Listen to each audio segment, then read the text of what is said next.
ఓం శాంతి. ఈరోజు Murali date 22 December 2025. బాబా చెప్తున్నారు, మధురమైన పిల్లలు, తండ్రి ఎవరో ఎలా ఉన్నారో యథార్థంగా గుర్తించి వారిని స్మృతి చేయండి. అందుకు మీ బుద్ధిని విశాలంగా చేసుకోండి. ఈరోజు ప్రశ్న: తండ్రిని పేదల పెన్నిది అని ఎందుకంటారు?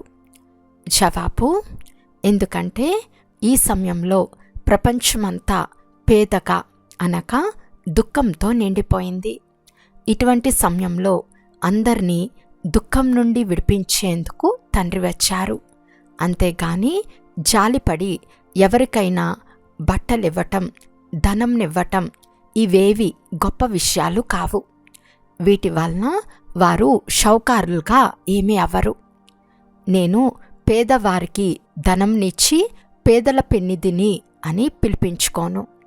పేదలు అనగా పతితులను అనగా ఎవరిలోనైతే జ్ఞానం లేదో వారికి జ్ఞానమిచ్చి పావనంగా చేస్తాను అని తండ్రి చెప్తున్నారు. పాట: ప్రపంచాన్ని మర్చిపోయే వసంతకాలం ఇదే. ఓం శాంతి. మధురాతి మధురమైన పిల్లలు పాట విన్నారు. పాట పాడింది ప్రపంచంలోని మనుషులని పిల్లలకు తెలుసు. ఇందులోని పదాలు చాలా బాగున్నాయి. ఈ పాత ప్రపంచాన్ని మర్చిపోవాలి. ఇంతకుముందు ఇలా అనుకునేవారు కాదు. నూతన ప్రపంచంలోకి వెళ్ళాలి అంటే వారు పాత ప్రపంచాన్ని తప్పకుండా మర్చిపోవాలని కూడా కలియుగంలోని మనుషులకు తెలియదు. పాత ప్రపంచాన్ని వదిలిపెట్టాలని తెలుసు, కానీ అందుకు సమయం ఇంకా చాలా ఉందని భావిస్తారు. నూతనం నుండి పురాతనం అవుతుందని భావిస్తారు, కానీ సమయాన్ని చాలా పొడిగించినందున మర్చిపోయారు. బాబా మీకిప్పుడు స్మృతినిప్పిస్తున్నారు. ఇప్పుడు నూతన ప్రపంచం స్థాపన అవుతుంది. అందువలన పాత ప్రపంచాన్ని మర్చిపోవాలి. మర్చిపోయినందున ఏమవుతుంది? మనము ఈ శరీరాన్ని వదిలి నూతన ప్రపంచంలోకి వెళ్తాము. కానీ అజ్ఞాన కాలంలో ఇటువంటి పదాల అర్థంపై ఎవరికీ గమనం ఉండదు. తండ్రి అర్థం చేయించే విధంగా మరెవ్వరూ అర్థం చేయించలేరు. మీరు వీటిని అర్థం చేసుకోగలరు. పిల్లలకు తండ్రి చాలా సాధారణంగా ఉన్నారని కూడా తెలుసు. మంచి మంచి అనన్య పిల్లలు కూడా వారిని పూర్తిగా అర్థం చేసుకోరు. వీరిలో శివబాబా వస్తారని మర్చిపోతారు. ఏదైనా ఆదేశం ఇచ్చినప్పుడు ఇది శివబాబా ఆదేశమని భావించరు. శివబాబాను రోజంతా మర్చిపోయినట్లు ఉంటారు. పూర్తిగా అర్థం చేసుకోనందున వారు చెప్పిన పని చేయరు. మాయా స్మృతి చేయనివ్వదు. స్మృతి స్థిరంగా నిలవదు. శ్రమ చేస్తూ చేస్తూ చివరికి ఆ స్థితి తప్పకుండా వస్తుంది. అంతేగాని ఇప్పుడే కర్మాతీత స్థితిని ఎవరూ పొందలేరు. తండ్రి ఎవరో ఎలా ఉన్నారో వారిని అర్థం చేసుకునేందుకు చాలా విశాలమైన బుద్ధి కావాలి. బాప్దాదా ఉష్ణం కలిగించే బట్టలు ధరిస్తారా అని మిమ్మల్ని అడుగుతారు. ఇరువురికి ఉన్నాయని చెప్తారు. శివబాబా అంటారు, నేను ఉష్ణంనిచ్చే బట్టలు వేసుకోను, నాకు చలి వేయదు. కానీ నేను ఎవరిలో ప్రవేశించానో అతనికి చలి వస్తుంది. నాకు ఆకలి దప్పికలు ఏవీ ఉండవు. నేను నిర్లేపిని. సేవ చేస్తున్నా ఈ విషయాలన్నిటికీ అతీతంగా ఉంటాను. నేను తినను, త్రాగను. ఒక్క సాధువు కూడా నేనేమీ తినను, త్రాగను అని అనేవాడు కదా. ఆ సాధువు కృత్రిమ వేషాన్ని ధరించాడు. దేవీ దేవతల పేర్లు కూడా చాలామంది పెట్టుకుంటారు. ఏ ఇతర ధర్మంలోనూ దేవీ దేవతలుగా అవ్వరు. ఇక్కడ అనేక మందిరాలు ఉన్నాయి, కానీ విదేశాలలో ఒక్క శివబాబాను మాత్రమే అంగీకరిస్తారు. బుద్ధి కూడా తండ్రి ఒక్కరే అని, తండ్రి ద్వారా మాత్రమే వారసత్వం లభిస్తుందని చెప్తుంది. కల్పమంతట్లో ఈ పురుషోత్తమ సంగం యుగంలోనే బాబా నుండి వారసత్వం లభిస్తుందని మీ బుద్ధిలో ఉంది. మనము సుఖధామంలోకి వెళ్ళినప్పుడు మిగిలిన వారంతా శాంతిధామంలో ఉంటారు. మీలో కూడా ఈ జ్ఞానము నెంబర్ వారుగా ఉంది. జ్ఞాన విచారాలలో ఉంటే వారి మాటలు కూడా జ్ఞాన మాటలుగానే ఉంటాయి. మీరు బాబా ద్వారా రూప్ బసంతులు అంటే జ్ఞానులు యోగులుగా అవుతున్నారు. మీరు రూపమే కాక బసంతుగా కూడా ఉన్నారు. ప్రపంచంలో మీరు తప్ప మేము రూపు బసంతులము అని వేరెవ్వరూ చెప్పుకోలేరు. మీరిప్పుడు చదువుతున్నారు. చివరి వరకు నెంబర్వార్ పురుషార్థానుసారం చదువుకుంటూ ఉంటారు. శివబాబా మన ఆత్మల తండ్రి కదా, ఈ విషయాన్ని కూడా హృదయం స్వీకరిస్తుంది కదా. భక్తి మార్గంలో హృదయానికి హత్తుకునేది కాదు. ఇక్కడ మీరు సన్ముఖంలో కూర్చుని ఉన్నారు. తండ్రి మళ్ళీ ఈ సమయంలోనే వస్తారని, ఇతర ఏ సమయంలోనూ తండ్రి వచ్చే అవసరమే లేదని మీకు తెలుసు. సత్యుగం నుండి త్రేతాయుగం వరకు వారు వచ్చేది లేదు. ద్వాపరం నుండి కలియుగం వరకు కూడా రారు. వారు కల్పపు సంగం యుగంలోనే వస్తారు. తండ్రి పేదల పెన్నిది అనగా పూర్తి ప్రపంచం ఏదైతే దుఃఖితంగా నిరుపేదగా అయిపోతుందో దాని తండ్రి. వీరి హృదయంలో ఏముంటుంది? నేను పేదల పెన్నిదిని, అందరి దుఃఖము లేక పేదరికం తొలగిపోవాలని ఉంటుంది. అది ఒక్క జ్ఞానంతో తప్ప దేనితోనూ తొలగదు. అంతేగాని బట్టలు మొదలైనవి ఇచ్చినందున ఎవ్వరూ ధనవంతులుగా అవ్వరు కదా. పేదవారినెవరినైనా చూస్తే వారికి బట్టలు ఇవ్వాలనిపిస్తుంది. ఎందుకంటే నేను పేదల పెన్నిదిని అని గుర్తుకు వస్తుంది కదా. దానితో పాటు ఇది కూడా నాకు తెలుసు, నేను ఈ కొండజాతి వారికి మాత్రమే పెన్నిదిని కాదు. నేను పేదల పెన్నిదిని అనగా పూర్తిగా పతితులైన వారిని పావనంగా చేస్తాను. నేను పతిత పావనుడును. అందువలన నేను పేదల పెన్నిదిని అని ఆలోచన వస్తుంది. కానీ ధనం మొదలైన వాటిని ఇవ్వను. ధనం మొదలైనవి ఇచ్చేవారైతే ప్రపంచంలో చాలామంది ఉన్నారు. చాలా ఫండ్ తయారు చేసి అనాథాశ్రమాలకు పంపుతారు. అనాథులు అనగా ఏ నాథుడు లేనివారు అనగా దిక్కులేని వారిగా ఉంటారు. అనాథులు అనగా పేదవారు. ఇంతకుముందు మీకు కూడా నాథుడు లేడు అనగా తండ్రి లేడు. మీరు పేదలుగా ఉండేవారు అనగా అజ్ఞానులుగా ఉండేవారు. ఎవరు రూపు బసంతులుగా లేరో వారు పేదలు, అనాథులు. రూపు బసంతులుగా ఉన్నవారిని సనాతులు అని అంటారు. షౌకారులను సనాతులు అని, పేదవారిని అనాథులు అని అంటారు. అందరూ పేదవారే. వారికి ఏదైనా ఇవ్వాలని మీ బుద్ధిలో ఉంటుంది.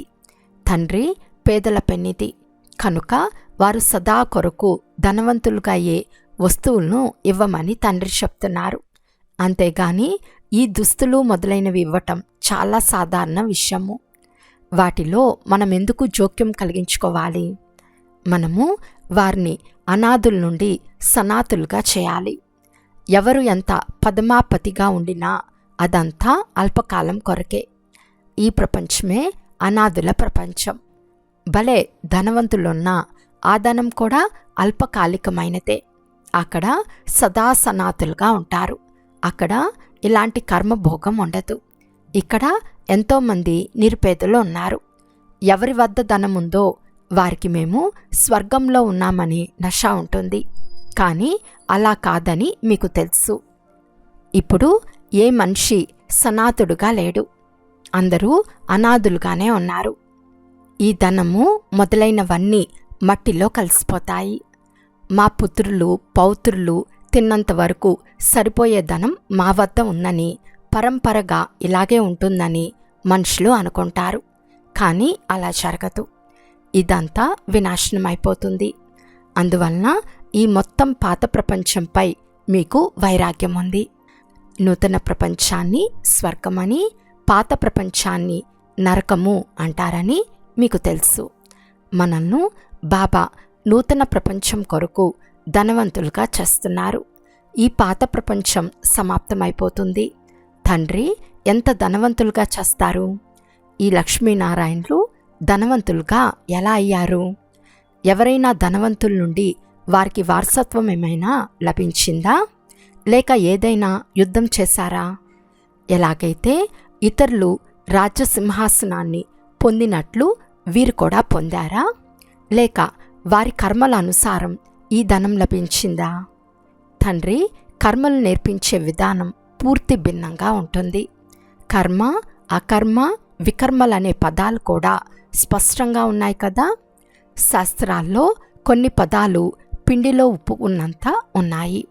ఇన్ని కోట్ల మంది మనుషులెక్కడా, 9 లక్షల మంది ఎక్కడా, 30% కూడా ఉండదు. అందుకే దీనిని పిండిలో ఉప్పంతా అని అంటారు. ప్రపంచమంతా వినాశనమైపోతుంది. సంగం యుగంలో చాలా కొద్ది మంది మాత్రమే ఉంటారు. కొంతమంది ముందే శరీరం వదిలి వెళ్తారు. తర్వాత వారు రిసీవ్ చేసుకుంటారు. మొగలి అనే అమ్మాయి ఉండేది కదా, తను చాలా మంచిగా ఉండేది కనుక తప్పకుండా చాలా మంచి ఇంట్లోనే జన్మ తీసుకుని ఉంటుంది. నెంబర్ వారుగా సుఖంగానే జన్మ తీసుకుంటారు. వారు సుఖంను చూస్తారు. అంతేకాక కొంచెం దుఃఖం కూడా రుచి చూడాలి. ఇంతవరకు కర్మాతీత అవస్థ ఎవ్వరికీ రాలేదు. చాలా సుఖంనిచ్చు ఇంట్లో జన్మిస్తారు. ఇక్కడ సుఖంగా ఉండే ఇల్లే లేదని అనుకోకండి. చెప్పేందుకు వీలు లేనంత మంచి పరివారాలు కూడా ఉన్నాయి. వారు చాలా మంచిగా ఉంటారు. బాబా ఒక పరివారాన్ని చూశారు. కోడళ్ళందరూ ఒకే ఇంట్లో శాంతిగా కలుపుకోలుగా ఉండి అందరూ కలిసి భక్తి చేస్తూ గీతా చదువుతూ ఉన్నారు. ఇంతమంది కలిసి ఉంటారు కదా, జగడాలుండవా అని బాబా వారిని అడిగారు. అందుకు వారు, మా వద్ద స్వర్గముంది, మేమంతా కలిసి ఉంటామని చెప్పారు. ఎప్పుడు పోట్లాట్లు గొడవలు ఉండవు, శాంతిగా ఉంటాము అని చెప్పారు. ఇక్కడ స్వర్గం ఉన్నట్లు ఉందని అన్నారు అంటే స్వర్గం ఇంతకుముందు తప్పకుండా ఉండేదని అర్థమవుతుంది కదా.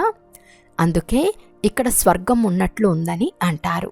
కానీ చాలామంది స్వభావం స్వర్గవాసులుగా అయ్యేలా లేదు. దాసదాసీలు కూడా తయారవ్వాలి కదా. ఇక్కడ రాజధాని స్థాపన అవుతోంది. ఎవరైతే బ్రాహ్మణులుగా అవుతారో వారు దైవీ కుటుంబంలో వస్తారు. కానీ నెంబర్ వారుగా ఉన్నారు. కొంతమంది చాలా మధురంగా ఉంటారు, అందరినీ ప్రేమిస్తూ ఉంటారు, ఎప్పుడూ ఎవరిని కోప్పడరు. కోప్పడితే దుఃఖం కలుగుతుంది. ఎవరైతే మనసా వాచా కర్మన ఇతరులకు దుఃఖమే ఇస్తూ ఉంటారో వారిని దుఃఖీ ఆత్మలు అని అంటారు. పుణ్యాత్మ, పాపాత్మ అని అంటారు కదా. శరీరం పేరుతో పుణ్య శరీరం అని, పాప శరీరం అని అంటారా? వాస్తవానికి ఆత్మనే అలా అవుతుంది. పాపాత్ములందరూ ఒకే విధంగా కూడా ఉండరు, పుణ్యాత్ములు కూడా అందరూ ఒకే విధంగా ఉండరు. నెంబర్ వారుగా పురుషార్థానుసారం ఉంటారు. విద్యార్థులకు నా క్యారెక్టర్, నా స్థితి ఎలా ఉంది, మేమెలా నడుచుకుంటున్నాము, అందరితో మధురంగా మాట్లాడుతున్నామా, ఎవరు ఏమన్నా మేము వ్యతిరేకమైన జవాబులు ఇవ్వటం లేదు కదా అని తెలుస్తుంది కదా. బాబాతో చాలామంది పిల్లలు, బాబా పిల్లలపై కోపం వస్తుంది అని అంటారు. అందుకు బాబా చెప్తున్నారు, వీలైనంత వరకు ప్రీతిగా ఉండండి. చిన్నపిల్లలను బాగు చేసేందుకు చెవి పట్టుకుంటారు. కృష్ణుణ్ణి రోలుకు కట్టినట్లు చూపిస్తారు కదా. ఇది కూడా ఇక్కడి మాటనే. చిన్నపిల్లలు చంచలంగా ఉంటే మంచానికో చెట్టుకో కట్టేయండి, కొట్టకండి. లేకుంటే వారు కూడా అలాగే నేర్చుకుంటారు. కట్టివేయటం బాగుంటుంది. అలాగని పిల్లలు పెద్దవారై వారి తల్లిదండ్రులను కట్టేస్తారని కాదు. ఇది చిన్నపిల్లలకు శిక్ష. చాలా విసిగిస్తే చెవి పట్టుకోవచ్చు. కొంతమంది పిల్లలు ఊపిరాడనివ్వరు, చాలా విసిగిస్తారు. నిర్మోహులుగా కూడా అవ్వాలి. లక్ష్మీనారాయణులుగా అవ్వాలని పిల్లలైన మీకు తెలుసు. లక్ష్యం మీ ముందే ఉంది. ఇది చాలా ఉన్నతమైన లక్ష్యము. చదివించేవారు కూడా అత్యంత ఉన్నతులు కదా. శ్రీకృష్ణుణ్ణి ఎంతగానో మహిమ చేస్తారు. సర్వగుణ సంపన్నులు, 16 కళ సంపన్నులు. ఇప్పుడు మనం అలా అవుతున్నామని మీకు తెలుసు. మీరిక్కడకు అలా తయారయ్యేందుకే వచ్చారు. సత్యమైన సత్యనారాయణ కథ అనగా నరుణ్ణుండి నారాయణునికి అయ్యే కథ. అమర్ కథ అనగా అమర్పురికి వెళ్ళే కథ.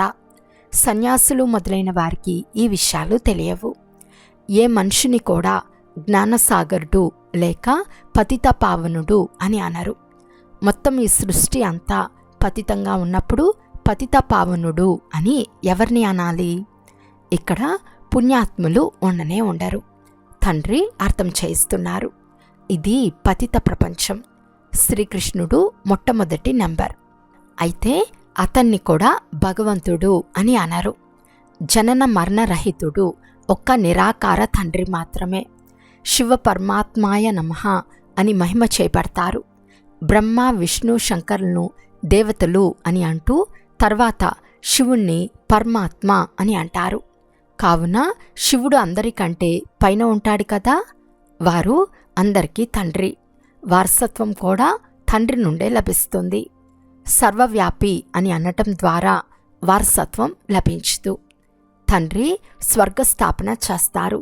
కావున వారు స్వర్గ వారసత్వమే ఇస్తారు. ఈ లక్ష్మీనారాయణులు నెంబర్ 1 చదువు ద్వారానే ఈ పదవిని పొందారు. దేనితోనైతే మనుషులు విశ్వానికి అధిపతులుగా అవుతారో ఆ భారతదేశ ప్రాచీన యోగం ఎందుకు ప్రసిద్ధి చెందదు? దానిని సహజ జ్ఞానము, సహజ యోగము అని అంటారు. అది చాలా సులభము. ఒకే జన్మలోని పురుషార్థం ద్వారా ఎంతో గొప్ప ప్రాప్తి లభిస్తుంది. భక్తి మార్గంలో జన్మ జన్మలుగా మోసపోతూ ఎదురు దెబ్బలు తింటూ వచ్చారు. అయినా ఏమీ లభించలేదు. ఇదైతే ఒక్క జన్మలోనే లభిస్తుంది. కనుక దీనిని సహజము అని అంటారు. సెకండ్లో జీవన్ముక్తి అని అంటారు. ఈ రోజులలో కొత్త కొత్త పరిశోధనలు చేసి ఎలాంటి కొత్త కొత్త వస్తువులు కనుగొంటున్నారో చూడండి. సైన్స్ వారిది కూడా అద్భుతమే. సైలెన్స్ అద్భుతం కూడా ఎలా ఉందో చూడండి. వారివన్నీ కంటికి కనిపిస్తాయి. ఇక్కడ మనవేవి కంటికి కనిపించవు. మీరు శాంతిగా కూర్చుని ఉన్నారు. ఉద్యోగాలు మొదలైనవి కూడా చేస్తారు. చేతులతో పనిచేస్తున్న ఆత్మలోని మనసు బాబా వైపు ఉండాలి. ప్రేయసి ప్రియులు కూడా మహిమ చేయబడ్డారు కదా. వారు ఒకరి ముఖం ఒకరు చూసుకుంటూ ఉంటారు. వికారాల మాట ఉండదు. ఎక్కడ కూర్చున్నా గుర్తుకొస్తారు. అన్నం తింటున్నా ఎదురుగా వారే కనిపిస్తూ ఉంటారు. అంతిమంలో మీకు ఈ స్థితి వస్తుంది. ఒక్క తండ్రిని మాత్రమే స్మృతి చేస్తూ ఉంటారు.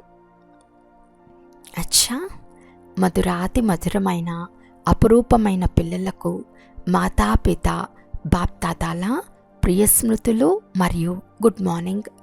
ఆత్మిక పిల్లలకు ఆత్మిక తండ్రి నమస్తే. ఆత్మిక తండ్రికి ఆత్మిక పిల్లల యొక్క ప్రియ స్మృతులు మరియు నమస్తే నమస్తే నమస్తే. ధారణ కొరకు ముఖ్య సారము. ఫస్ట్ పాయింట్, రూప బసంతులుగా అంటే జ్ఞానులుగా యోగులుగా తయారయ్యి సదా నోటి ద్వారా సుఖంనిచ్చే మాటలే మాట్లాడాలి. దుఃఖంనిచ్చు వారిగా అవరాదు. జ్ఞాన విచారాలలో ఉండాలి.